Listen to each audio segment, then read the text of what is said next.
এটা ভাল লগা পৰিৱেশ আৰু সেই ভাল লগা পৰিৱেশৰ মাজতো মানুহৰ এটা দুখ বেদনা সোমাই থাকে। তেওঁলোকে ইমান কষ্ট কৰি সিপাৰৰ পৰা তেওঁলোকে ইয়াত পাৰ হ'বলগীয়া হয়। সেয়া আমি চহৰত বা টাউনত আমি তাতে থাকি পেলাই আমি সেয়া কেতিয়াও অনুভৱ কৰিব নোৱাৰোঁ। যেতিয়া আমি এনেকুৱা এটা পৰিৱেশত আহোঁ, যেতিয়া আমি খুব ভিতৰুৱা ঠাইবোৰত যেতিয়া আমি তাতে যাওঁ, তেতিয়াহে আমি এইবোৰ ছবি আমি মানুহৰ এটা জীয়া ছবি আমি দেখিবলৈ পাওঁ। ইয়াতে মানুহ থাকে, তেওঁলোকে ঘাটজাল পতাৰ পিছত বা পাতি থকাৰ সময়তো তেওঁলোকে ইয়াতে কিছু আশ্ৰয়স্থল হিচাপে তেওঁলোকে এয়া বনাই লৈছে। আৰু এয়া হৈছে বন্ধুসকল ঘাটজাল। এইফালে বগলী উৰি গৈছে, দুটা বগলী।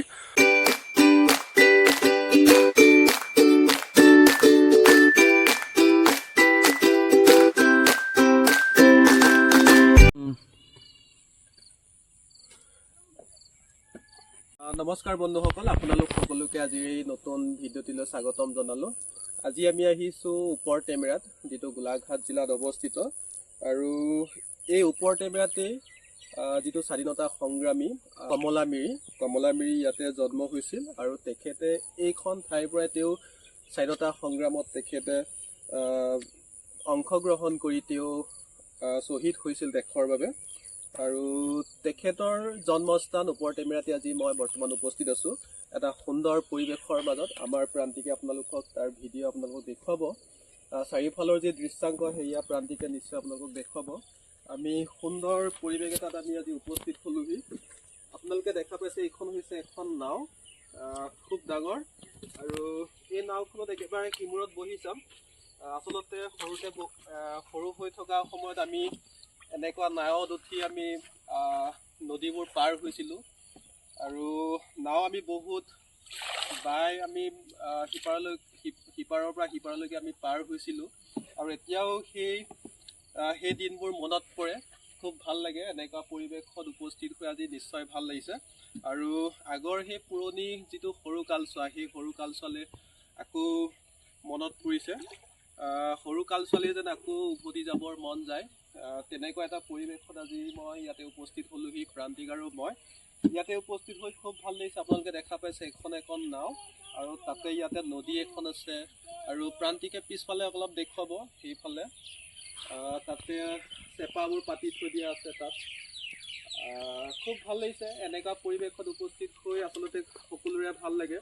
এটা প্ৰাকৃতিক পৰিৱেশৰ মাজত যেতিয়া উপস্থিত হোৱা যায়, খুব ভাল লাগে। আৰু এইখন হৈছে ওপৰ টেমেৰা। ওপৰ টেমেৰাৰ সিমূৰত অৱস্থিত।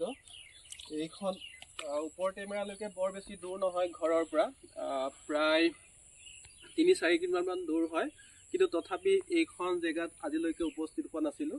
আজি এইখন জেগাত উপস্থিত হৈ খুব ভাল লাগিছে।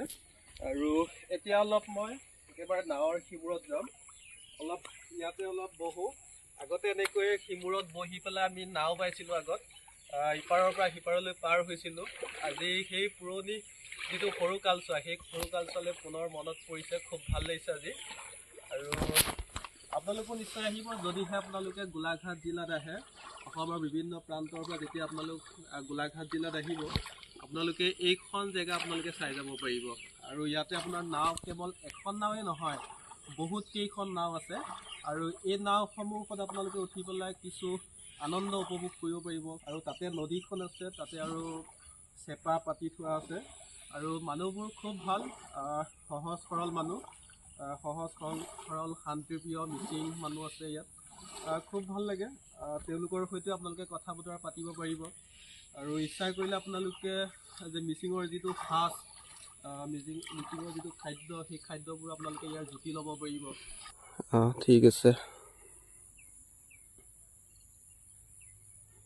ফটো তুলিবলৈ দিগদাৰ দেখোন।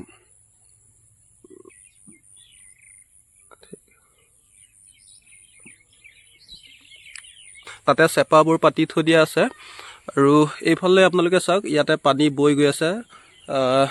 পানীৰ কুলু কুলু শব্দ, খুব কমকৈ তাৰ চাউণ্ডটো শুনিবলৈ পোৱা গৈছে। আৰু ইয়াতে মাছ আছে, আৰু মাছবোৰ জঁপিয়াই আছে। আমি অথনিৰ পৰা সেই মাছৰ জঁপিওৱা শব্দবোৰ শুনিবলৈ পাই আছোঁ। আৰু এইফালে আছে বন্ধুসকল, এইটো জাল হয়। আৰু এয়া চাওক মাছে জঁপিয়াই আছে, খুব ভাল লাগিছে। আপোনালোকক আৰু ইয়াৰ কিছুমান দৃশ্যাংশ আপোনালোকক দেখুৱাবলৈ চেষ্টা কৰিম। এয়া হৈছে এটা পল, এই কি পল বুলি কয়, কি বুলি কয় এইটো? জুলুকি, জুলুকি ন? এইটো জুলুকি বুলি কয়। আপোনালোকক তলত নামি পেলাই দেখুৱাবলৈ চেষ্টা কৰিম। মানুহে হয়তো কি বুলি ভাবিব ঠিক নাই, আপোনালোকক এয়া ভিডিঅ' কৰি দেখুৱাবলৈ চেষ্টা কৰিছোঁ। এয়া হৈছে চেপা পাতি থৈ দিয়া আছে, ইয়াতে খুব মাছ আহে। অথনিৰ পৰা ইয়াতে মাছবোৰে খুব জঁপিয়াই আছে। এয়া হৈছে এখন নাও আৰু এয়া হৈছে এটা ঘাট জাল, আপোনালোকে দেখিবলৈ পাইছে। আৰু তাতে মানুহ থাকে নিশ্চয়। আৰু এইফালে গৰু পথাৰত চৰি আছে। এতিয়া সন্ধিয়া হ'ল, প্ৰায় 4:46 এতিয়া সময় হৈছে।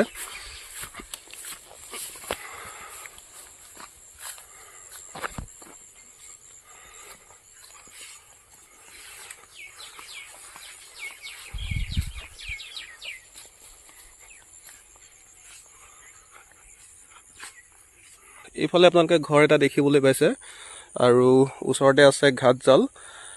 তাতে হয়তো ঘাট জাল পাতিবলৈ মানুহে হয়তো ঘৰটো বনাই থৈ দিছে, যাতে ইয়াতে অলপ সময় কটাব পাৰে। আৰু এইফালে আছে এখন নাও, তাতো এখন নাও আছে, তাতো এখন নাও, আৰু সেইফালে আগত এখন নাও। আৰু সেই মানুহজনে হয়তো সিপাৰলৈ লৈ গৈছে, তেওঁৰ ঘৰ হয়তো সিপাৰত। এয়া চাওক বন্ধুসকল, খুব এটা ভাল লগা পৰিৱেশ। আৰু সেই ভাল লগা পৰিৱেশৰ মাজতো মানুহৰ এটা দুখ বেদনা সোমাই থাকে। তেওঁলোকে ইমান কষ্ট কৰি সিপাৰৰ পৰা তেওঁলোকে ইয়াত পাৰ হ'বলগীয়া হয়। এয়া চাওক, সিপাৰলৈকে তেওঁলোকে নাওখন লৈ পাৰ হ'বলগীয়া হয়। কিমান এটা কঠোৰ পৰিশ্ৰম কৰিবলগীয়া হয়। এতিয়া হয়তো তেওঁ নিজৰ ঘৰলৈকে ৰাওনা কৰিছে, আৰু হয়তো তেওঁ বজাৰ কৰিব গৈছিল, হয়তো তেওঁৰ কাম আছিল। গতিকে চাওক বন্ধুসকল, ভাল লগা পৰিৱেশৰ মাজতো এটা বেয়া দিশ, দুখ লগা কাৰণ জড়িত হৈ থাকে। এয়া চাওক, কিমান কষ্ট কৰিবলগীয়া হয় তেওঁলোকে, নাৱত পাৰ হৈ তেওঁলোকে অহা যোৱা কৰিবলগীয়া হয়। আজিৰ সময়তো ভাৰতবৰ্ষই ৭৫ বছৰ স্বাধীনতা লাভ কৰাৰ পিছতো বৰ্তমান সময়তো মানুহে এনেকৈ এটা দুখ জৰ্জৰিত জীৱন কষ্টৰে পাৰ হ'বলগীয়া হয়। সেয়া আমি চহৰত বা টাউনত আমি তাতে থাকি পেলাই আমি সেয়া কেতিয়াও অনুভৱ কৰিব নোৱাৰোঁ। যেতিয়া আমি এনেকুৱা এটা পৰিৱেশত আহোঁ, যেতিয়া আমি খুব ভিতৰুৱা ঠাইবোৰত যেতিয়া আমি তাতে যাওঁ, তেতিয়াহে আমি এইবোৰ ছবি, আমি মানুহৰ এটা জীয়া ছবি আমি দেখিবলৈ পাওঁ।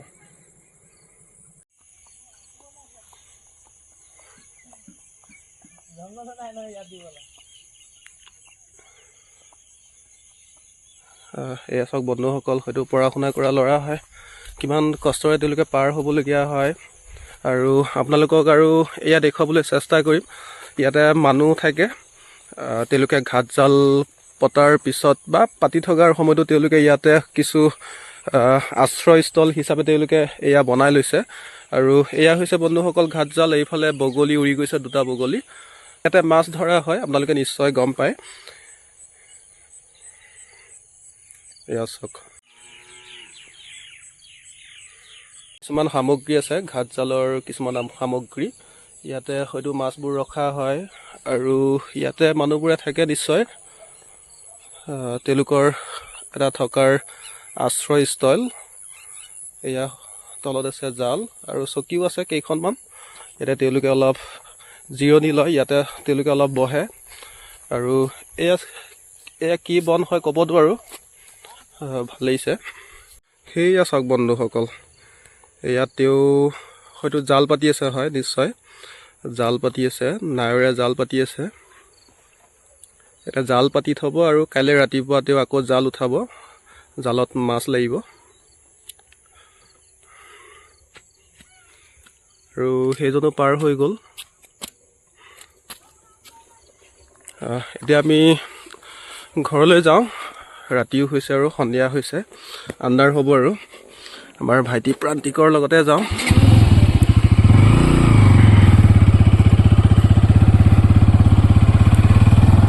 বন্ধুসকল, আপোনালোকে কমেণ্ট কৰি দেখুৱাব কেনেকুৱা লাগিলে ইয়াৰ পৰিৱেশ, আপোনালোকো নিশ্চয় যদি গোলাঘাট জিলাত আহে, ওপৰ টেমেৰাত আহে, তেন্তে আপোনালোকে এয়া নোচোৱাকৈ নাযাব। এয়া চব কুকুৰা। এয়া হৈছে বন্ধুসকল চাংঘৰ।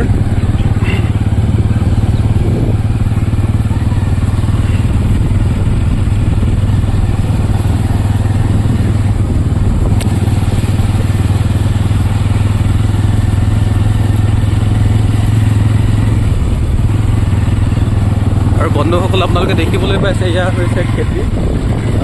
এয়া কি হ'ব, ৰঙালাওৰ খেতি। আৰু ইয়াতে আপোনাৰ গোটেই পথাৰখনেই খেতি। বিভিন্ন ধৰণৰ খেতি ইয়াতে কৰা হয়। এয়া ৰঙালাওৰ খেতি। আৰু এইফালে আপোনালোকে দেখিবলৈ পাইছে বেলগছ। সাধাৰণতে এই বেলগছবোৰ ক'ত নদীৰ পাৰতে বেলগছবোৰ দেখা যায়। এয়া চব মাইকী মানুহ এগৰাকী চাইকেল চলাই আহি আছে। এয়া হৈছে ধান। এইফালে ৰঙালাওৰ খেতি। ৰঙালাওৰ খেতি বহুতখিনি লগাইছে।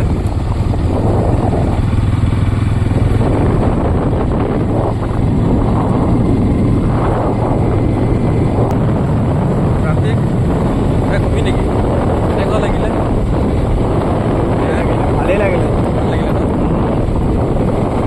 তাতে নাই হোৱা ন? আপোনালোকে দেখিবলৈ পাইছে চ'লাৰ। খেতি কৰিবৰ কাৰণে চ'লাৰবোৰ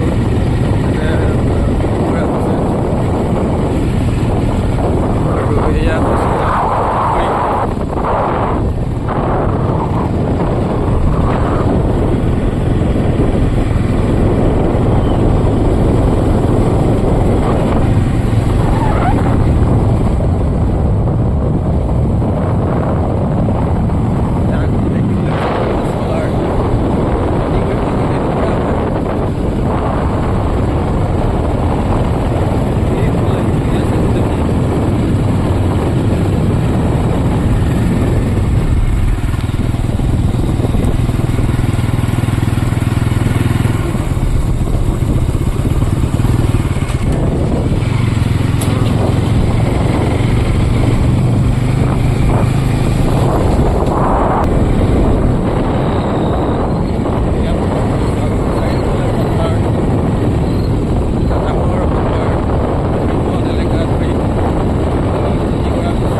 বন্ধুসকল, ইয়াৰ যিটো লোকেশ্যন আপোনালোকক অলপ কৈ দিব বিচাৰিছোঁ।